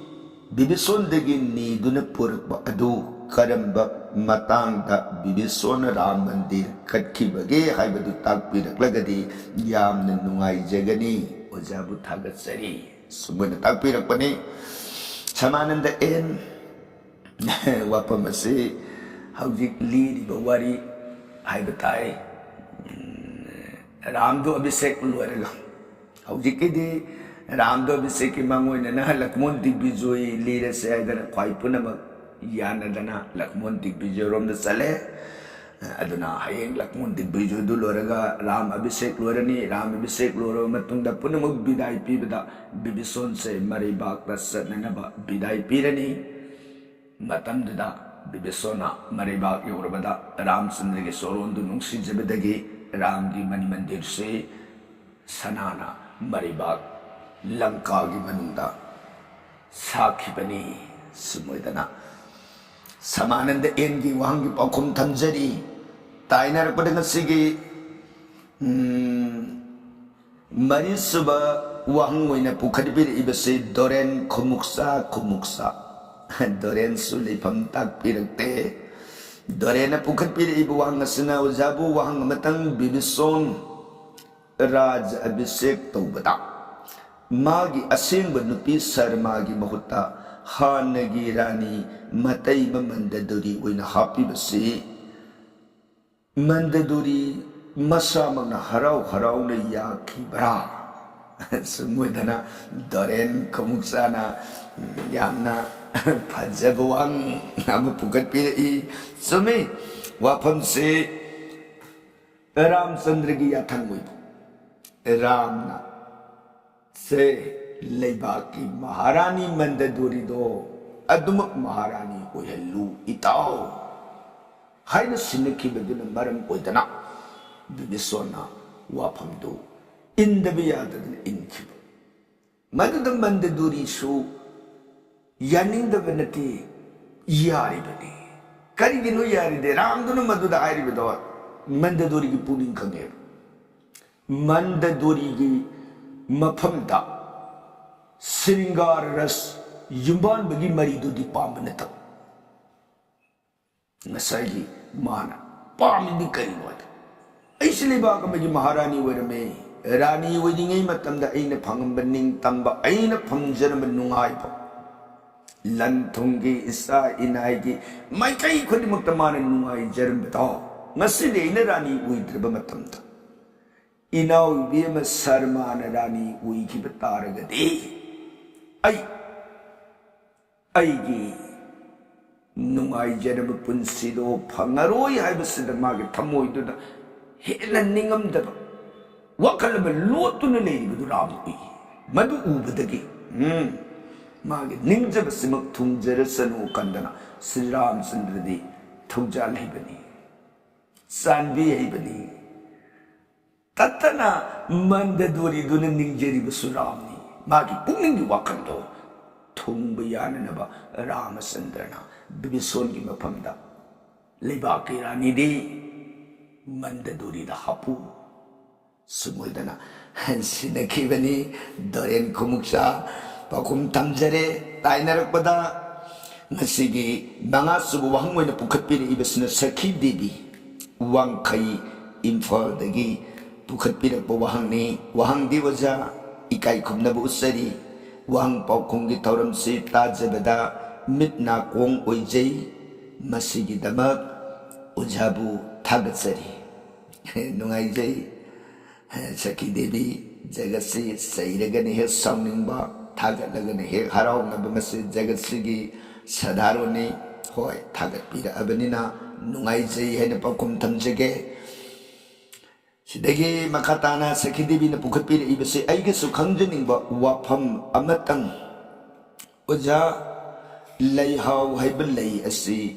हेक्लब मतुंग पुंग निपान की मनुंगदा कदहौद्रबदी ईश्वरना लौदे हाइरिबसि करिगिनो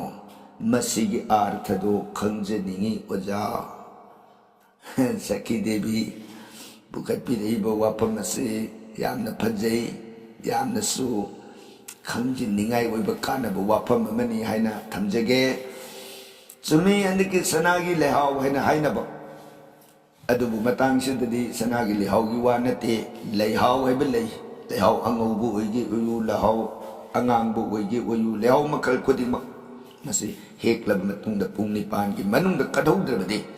ꯏꯁꯣꯔꯗ ꯀꯠꯄꯗ ꯃꯗꯣ ꯏꯁꯣꯔꯗ ꯂꯧꯗꯦ ꯍꯥꯏꯔꯤꯕꯁꯤꯒꯤ ꯅꯨꯡꯒꯤ ꯑꯥꯔꯊꯗꯤ ꯀꯔꯤꯅꯣꯅ ꯍꯥꯏꯕꯗ ꯉꯁꯥꯏ ꯑꯔꯖꯨꯟꯅ ꯃꯕꯨꯡꯉꯣ ꯀ꯭ꯔꯤꯁꯅꯅ ꯇꯥꯛꯄꯤꯔꯕ ꯋꯥꯐꯝꯗꯨ ꯀꯨꯟꯇꯤ ꯃꯃꯥꯗ ꯂꯤꯈꯤꯕꯅꯤ ꯀꯨꯟꯇꯤ ꯃꯃꯥꯗ ꯃꯥꯅ ꯂꯤꯔꯤꯕꯗꯤ ꯏꯃꯥꯅ ꯍꯧꯖꯤꯛ ꯂꯩ ꯍꯦꯛꯄ ꯆꯠꯂꯣꯅ ꯍꯥꯏꯔꯤꯕꯁꯦ ꯍꯧꯖꯤꯛꯇꯤ ꯂꯩꯍꯥꯎꯁꯤ ꯍꯦꯛꯄ ꯌꯥꯗ꯭ꯔꯤ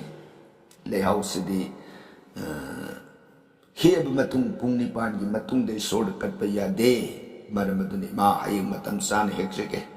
ꯃꯇꯥꯡꯁꯤꯗ ꯁꯈꯤ ꯋꯥꯐꯝ ꯑꯃꯇꯪ ꯊꯝꯖꯒꯦ ꯃꯍꯥꯚꯥꯔꯠꯇ ꯄꯜꯂꯤꯕꯁꯤ ꯑꯁꯇꯗꯟꯗ ꯄꯔꯤꯃꯥꯅꯪ ꯍꯥꯏ ꯗꯟꯗ ꯄꯔꯤꯃꯥꯅꯪ ꯍꯥꯏꯕꯗꯤ ꯄꯨꯡ 9ꯒꯤ ꯃꯇꯝ ꯍꯥꯏꯕ ꯑꯁꯇꯗꯟꯗ ꯄꯔꯤꯃꯥꯅꯪ ꯑꯗꯨꯅ ꯗꯟꯗ ꯍꯥꯏꯕ ꯄꯨꯡ ꯑꯁꯤꯒ ꯍꯧꯖꯤꯛ ꯁꯥꯙꯥꯔꯣꯟ ꯈꯪꯅꯔꯤꯕ ꯄꯨꯡ ꯑꯁꯤꯒ ꯈꯦꯠꯅꯩ ꯗꯟꯗ ꯍꯥꯏꯕ ꯇꯥꯔꯒꯅ ꯄꯨꯡ 60ꯅ ꯅꯣꯡꯃ ꯁꯥꯏ ꯑꯗꯨꯒ ꯍꯧꯖꯤꯛꯀꯤ ꯈꯪꯅꯔꯤꯕ ꯄꯨꯡ 9ꯅ ꯅꯣꯡꯃ ꯁꯥꯕꯒꯤ ꯄꯨꯡ ꯑꯁꯤꯅ ꯘꯟꯇꯥ ꯍꯥꯏꯔꯒ ꯈꯪꯉꯤ ꯑꯗꯨꯅ ꯘꯟꯇꯥ 14ꯁꯦ ꯁꯤꯒ ꯗꯟꯗ 60ꯒ ꯃꯥꯟꯅꯔꯕꯅꯤꯅ ꯘꯟꯇꯥ ꯑꯃꯒ ꯗꯟꯗꯒꯤ ꯄꯨꯡꯁꯤ 2.5ꯒ ꯃꯥꯟꯅꯩ ꯑꯗꯨꯝ ꯃꯥꯟꯅꯕꯅꯤꯅ ꯉꯁꯥꯏꯒꯤ ꯍꯦꯛꯑꯕ ꯃꯇꯨꯡꯗ ꯄꯨꯡ 9 ꯍꯥꯏꯔꯤꯕꯁꯦ ꯗꯟꯗ ꯍꯥꯏꯅ ꯀꯧꯕ ꯄꯨꯡꯗꯨ ꯑꯣꯏꯔꯕꯅꯤ나 ꯘꯟꯇꯥꯒꯤ ꯄꯨꯡꯗꯗꯤ ꯍꯧꯖꯤꯛꯀꯤ ꯃꯇꯝꯁꯤꯗꯗꯤ ꯍꯥꯏꯕ ꯇꯥꯔꯦ ꯂꯩꯍꯥꯎꯁꯤ ꯍꯦꯛꯑꯕ ꯃꯇꯨꯡꯗ ꯄꯨꯡ 3ꯒ ꯃꯤꯅꯤꯠ 10ꯒ 5ꯒꯤ ꯃꯅꯨꯡꯗ ꯍꯦꯛꯄꯗꯒꯤꯅ ꯀꯠꯄ ꯐꯥꯎꯕꯁꯤꯒꯤ ꯃꯇꯝ ꯑꯣꯏꯍꯟꯒꯗꯧꯕ ꯄꯨꯡ 3 ꯃꯤꯅꯤꯠ 15ꯁꯤꯗ ꯍꯦꯛ ꯂꯥꯟꯈꯤꯕ ꯇꯥꯔꯒꯗꯤ ꯃꯗꯣ ꯏꯁꯣꯔꯗ ꯀꯠꯄꯗ ꯂꯧꯗ꯭ꯔꯦ ꯃꯁꯤ ꯅꯥꯔꯗ ꯔꯤꯁꯤꯒꯤ ꯅꯥꯔꯗ ꯃꯨꯅꯤꯒꯤ ꯁꯥꯞꯅꯤ ꯋꯥꯔꯤꯁꯤ ꯁꯥꯡꯉꯤ ꯑꯗꯨꯕꯨ ꯁꯝꯄꯠꯅ ꯊꯝꯖꯔꯝꯒꯦ ꯅꯥꯔꯗꯅ ꯁꯩꯇꯖꯨꯒꯤ ꯄ꯭ꯔꯊꯝꯗ ꯄ꯭ꯔꯤꯊꯤꯕꯤꯁꯤꯗ ꯀꯣꯏꯔꯨꯒꯦ ꯂꯥꯛꯄ ꯃꯇꯝꯗ ꯀꯔꯅꯥꯇꯛ ꯑꯩꯅ ꯈꯨꯕ ꯂꯩꯕꯥꯛ ꯑꯗꯨꯒꯤ ꯃꯅꯨꯡꯗ ꯁꯤꯕ ꯃꯟꯗꯤꯔ ꯑꯃ ꯂꯩꯔꯝꯃꯤ ꯃꯗꯨꯕꯨ ꯃꯥꯅ ꯗꯣꯔꯁꯣꯟ ꯑꯣꯏꯒꯦ ꯍꯥꯏꯗꯅ ꯃꯟꯗꯤꯔꯗꯨ ꯇꯝꯅ ꯂꯥꯛꯄ ꯀꯥꯟꯗ ꯃꯟꯗꯤꯔ ꯌꯧꯔꯝꯗꯥꯏꯗ ꯅꯨꯡꯁꯤꯔꯕ ꯂꯩꯍꯥꯎꯒꯤ ꯂꯩꯅꯝ ꯑꯃ ꯂꯥꯛꯄ ꯂꯩꯍꯥꯎꯒꯤ ꯂꯩꯅꯝꯗꯨ ꯐꯪꯕꯗ ꯅꯥꯔꯗꯅ ꯁꯤꯗꯤ ꯀꯗꯣꯝꯗꯒꯤꯅꯣ ꯂꯩꯁꯤ ꯑꯩ ꯑꯃꯅꯤꯗꯪ ꯑꯩꯕꯨ ꯉꯣꯆꯣꯟꯗ ꯀꯜꯂꯝꯃꯒ ꯗꯣꯔꯁꯣꯟ ꯇꯧꯈꯤ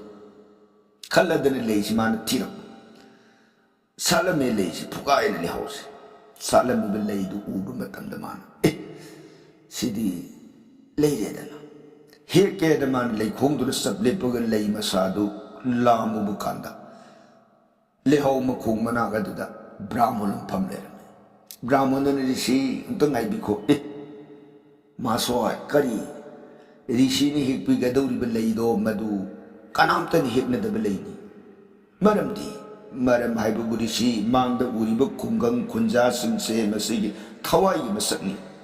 मधु लेमतंग हेक हे उबदा खुंजा सिंह अवाब तादोरिनी अदना कनामतनी हेकना देदिसी खुंजा सिंह कन्बियु हायदना मुनि मफमदा संजबदगी नादना ओ मधु मई खंगुद्रे हे नंग तांबे याम फारा अदुदे हेरो एदना चखे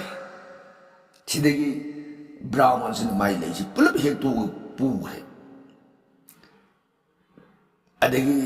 नाद मुनि सिंह साई मंदिर महादेव चौरन दर्शन करिगिनो ब्राह्मण दुना लेसी पुलब हेक पूरीती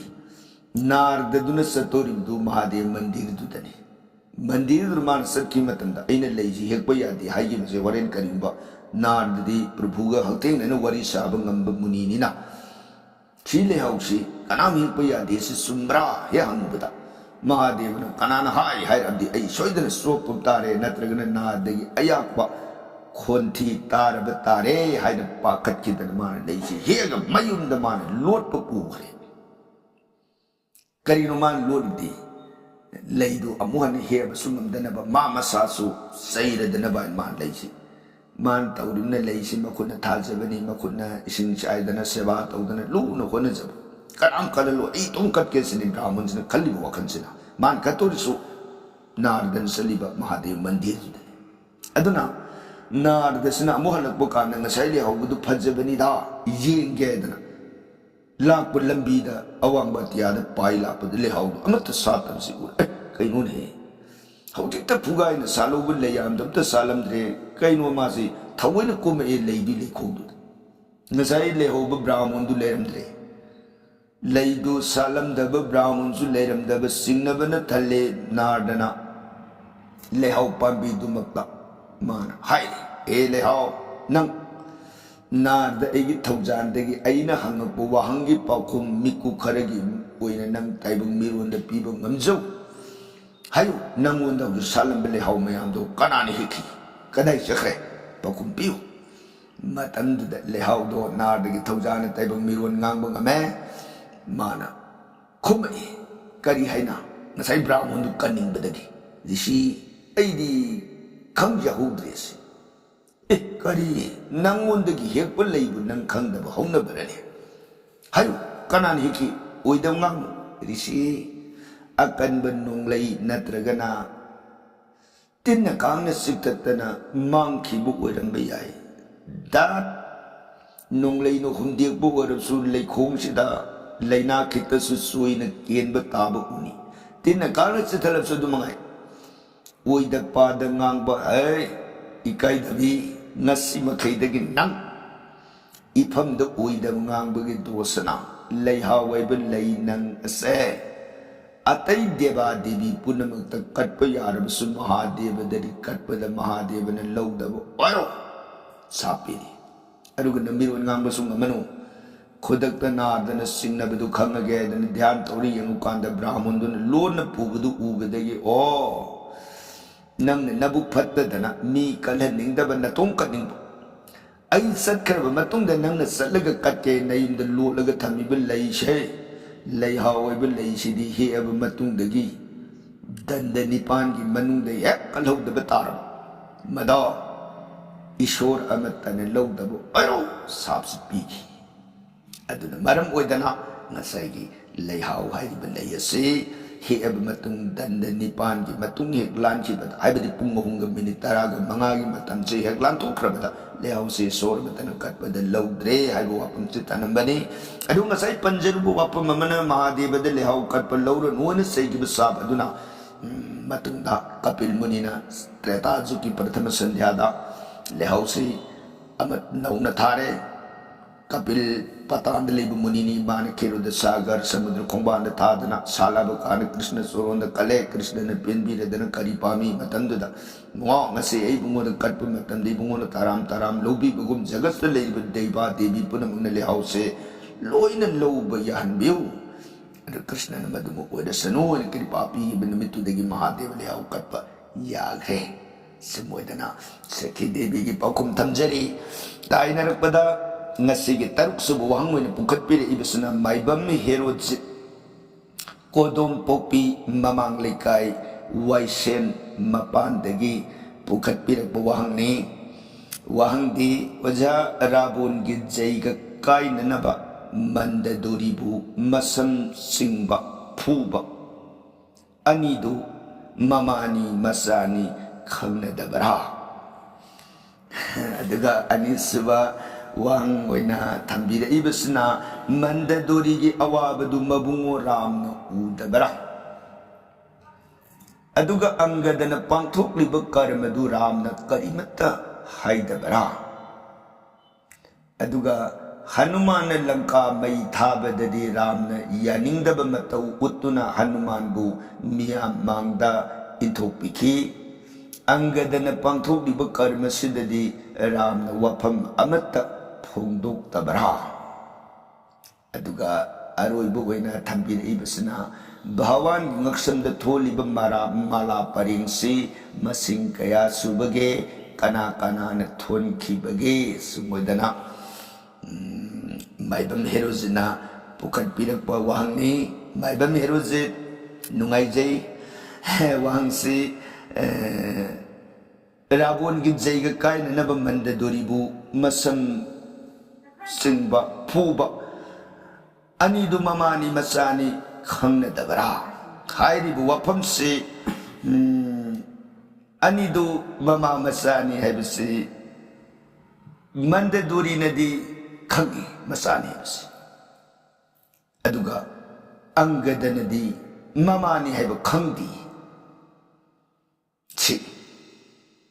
ꯑꯗꯨꯒ ꯃꯆꯟ ꯄꯥꯏꯗꯨꯅ ꯆꯤꯡꯕ ꯐꯨꯕ ꯇꯧꯕ ꯃꯇꯝꯗ ꯑꯋꯥꯕꯗꯨ ꯔꯥꯝꯅ ꯎꯗꯕ꯭ꯔꯥ ꯍꯥꯏꯗꯅ ताकपीरिबा अमदी अंगदन पांथोखिबा कर्मदुदा रामना करीमता हाइदबरा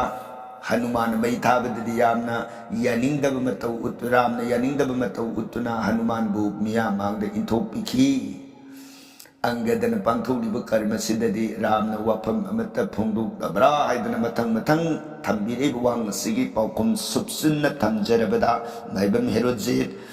हदक हनुमान लंका मई थाब सत्प मतंदा लंका मई थारु सोयदन रामना जंभोबान हनुमान बु थाखिबनती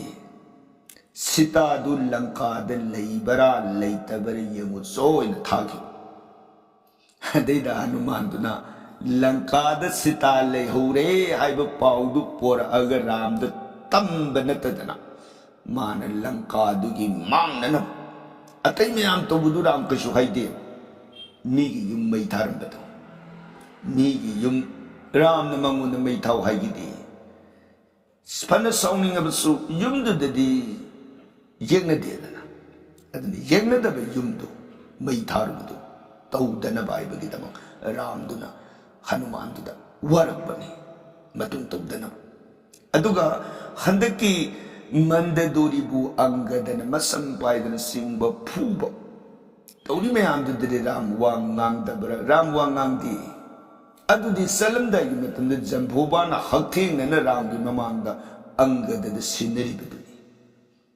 हैबदी मयामनदी मरुइब पांदमदी कैनो द मंददुरी फूबदु नते राबोनगी आने रुद्धाइन कोब जैगदो काइहेम नहुदब तारगदी रामना राबोन हाटपो मरोय रामना राबोन हाटब तारगदी सीता उदार मरोय अमदी लाई मयाम राबोनगी योलिंगदगी ओरोय अदुनदी करी उपाय कम दौदगे न तानरप कांदा जंभोबान तापने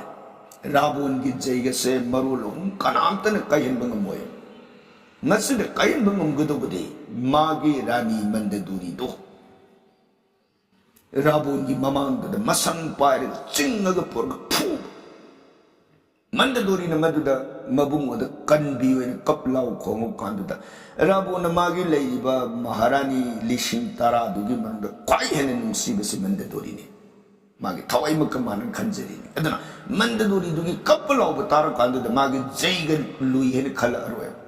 मनाई दुगी प्रेम दुगी मासे जैग दुगी ममाई लेथो खनानो आईगी महारानी फूरी बाय हेक ममाई लेथो पमिकुप तमाई जैग दु काय के दुनी अदना मरम ओइदना नसैगी मंददुरी दु हनुमान थासी एदना मयाम दु खनर क्वाम जंभोबान हाय हनुमान सतया ओय करिगिनो हनुमान सजारोय हनुमान ददी मंददुरी सती की गुन्ना मसम हे पारुबदा फूरुबदा नंग उत ओलो साबसे बदा हनुमान उतवन की दौरी अंगददी मान हेक पोक्सब मसानिना मसागी नुंसीब प्रेम दुन मासे साबतु सैंग मोदौरी अमरम सुमनगी मसानता कुंती न करना फंखिबगुमना मसाई हाइबदे वरीबुदि खेनै कुंती दुन करना दो मसानी हाइरगसु नोंमत मतम बागत पम्मगा अमत इनखिदे अदुगुमना मसाईगी मंददुरीसु अंगददो मसानी दि HYBE पोपद ngairiba masa angang do purga sakhrabne mapa baliduna masa dugi mapamda nongmata amrita ingidraba masa ne dan nongmata wayemata sohaibang umkidraba adu masa du magi thamoi nungda leriba nungsi jabiduna maram oidana masa du da mana sap sairo yebdu khambana nangne mandadori du phuningdana phuan banate rabongi magi main objective kain rabongi chei kain atopa atay yama tawbasu suya yaruido aduna maram oidana mandadori do numituda अंगदन फूबा सईबा हाइरियो पुनमक्तो राम की ममांग मक्तद जंभोबान ताअगा थाखरबनिना राम न मखा ताना कशु हाइरियदी अदुननी मपमसिदा खजिक हनुमान लंका मई थारुबगा अंगदगे मतांसिग खेनब खर लई वाफम सुमन थमजगे अदुगा भावान की ngaksamद थोलिब माला परिंग सिमसिंग कया सुबगे कना कनाना थोनखिबगे हाइन पुखटपिरइबा वाफम असिबुना भावान की ngaksamद लई परिंग यामन थोले हेक लेरिबा अयोध्या वासी पुनमक रदगी हेक मागी राम की दरबार तिल्लिबा मागी महोत्सव याउरिबा मयाम अदुना रामचंद्र की सोरोंद कपलिबनेदना हाइदि राम से ईश्वर ने हाइनसु लौई अदुगा मयाम की